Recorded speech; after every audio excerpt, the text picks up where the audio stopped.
I am honestly loving Elden Ring Nightreign way more than I thought I would, and I was initially not looking forward to the game because I enjoy action-adventure games with RPG elements, but everything I heard about this game leading up to its launch was just not what I was looking for. Like how it was adding heroes, putting you on a timer, removing character creation, removing custom character builds, and the exclusion of PvP. It just really killed my excitement for this project.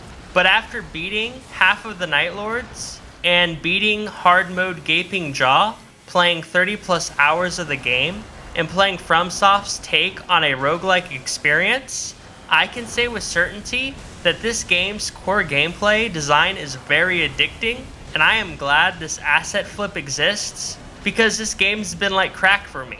The purpose of this video will be mostly glazing Nightreign, because sometimes I just want to give a good game their flowers. And I know this game isn't perfect, but I love it anyways. The core gameplay loop of Nightreign has been amazing, and I'm really surprised about that because I thought the timer was going to be a bad thing.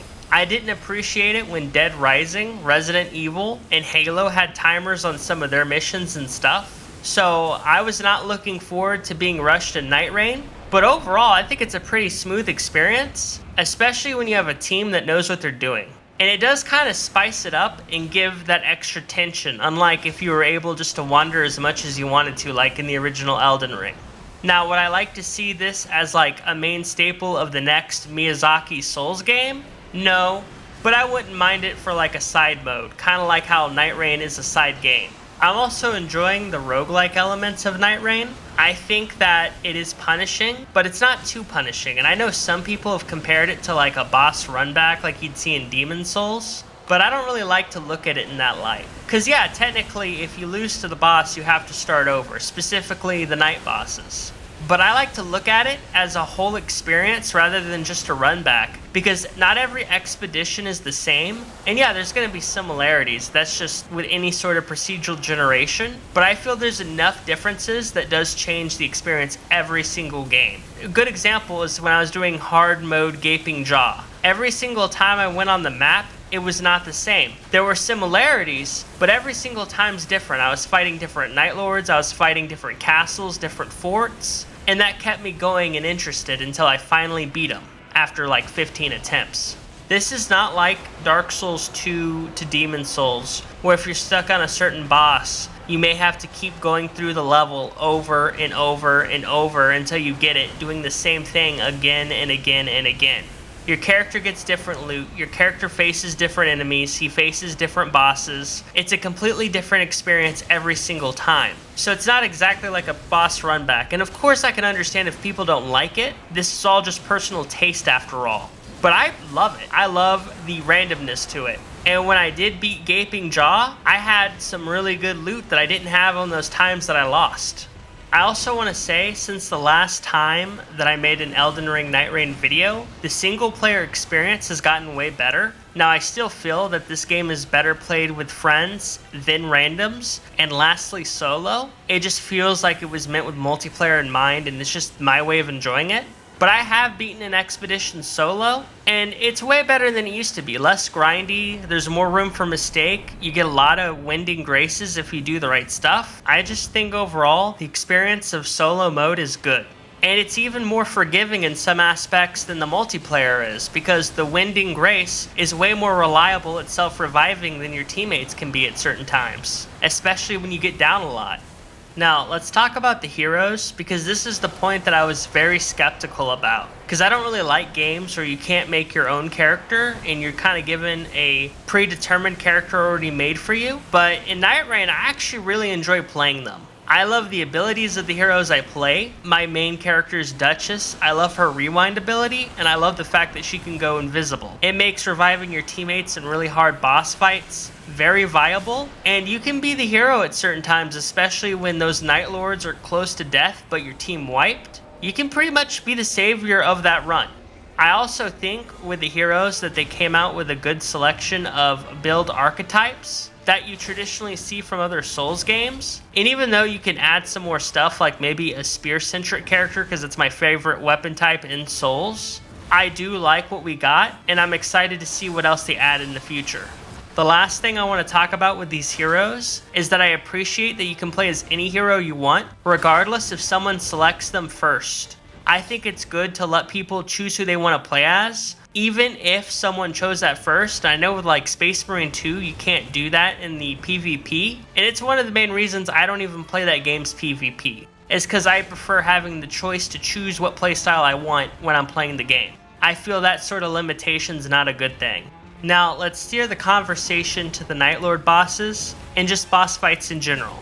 I enjoy that the bosses, specifically the Night Lords, have multiplayer in mind, and that is because most Souls bosses get steamrolled when summons are involved or other players are involved a little too easily. Now, I'm not a part of the crowd that thinks that if you summon, you're a scrub, but I don't like that the game mechanics basically break for these bosses when you add another player or spirit summons in Elden Ring. And I like that the Night Lords basically fix that by having a lot of attacks that go a wide area instead of focusing on 1v1 fights. And I kind of hope they take that sort of design into future games, because I do think multiplayer is a big facet for these games. And until Nightreign, I don't really think, except for maybe a few bosses, that they ever got the mix of properly including multiplayer into their boss fights. Because I remember playing with my friends in Dark Souls 3, and except for maybe Dark Eater Midir, we steamrolled every single boss because they were very easy to abuse,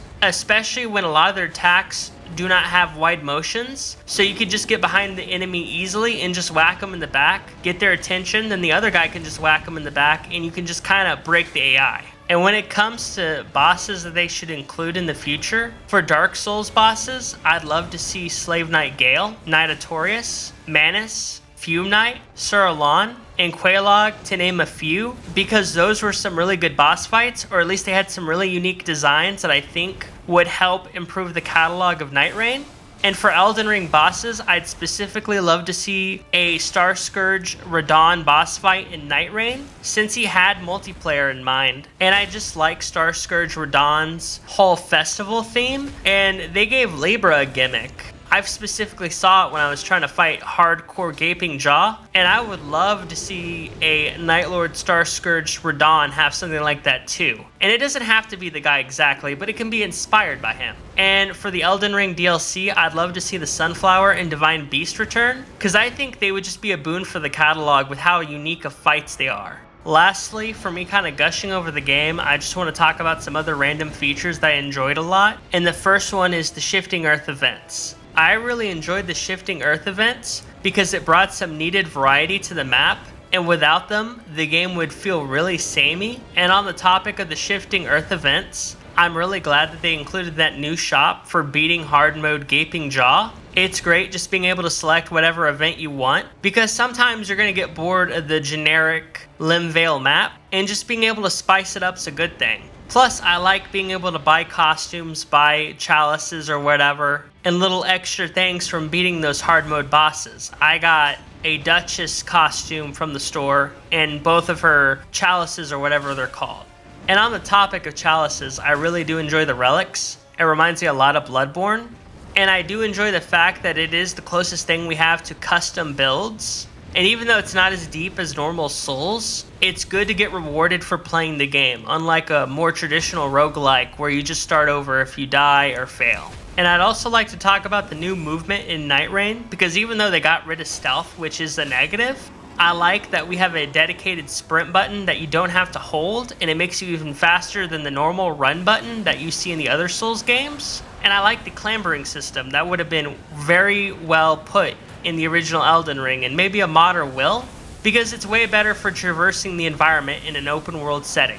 And the last things I want to talk about is I enjoy the new revive mechanic for multiplayer, and I also like the Winding Grace. Giving players a second chance in Nightreign is a good thing, and I like it way more than in the other Souls game where if your Phantom dies, he's just kind of out of the game and there's no way to bring him back in, which kind of sucks, especially if the boss is near dead. It's like, just let them get the credit for helping with the win, right? So I'm glad they've added that into Nightreign, and I hope that moves forward into the future.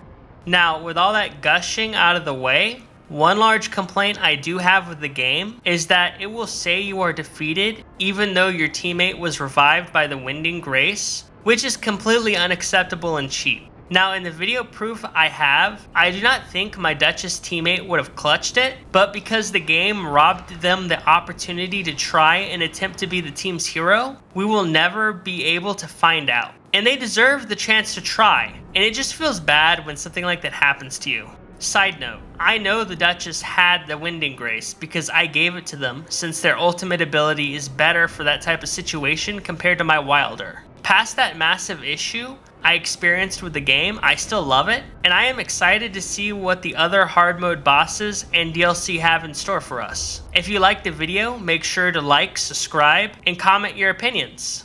And I'm sorry, sir. It's time for you to leave.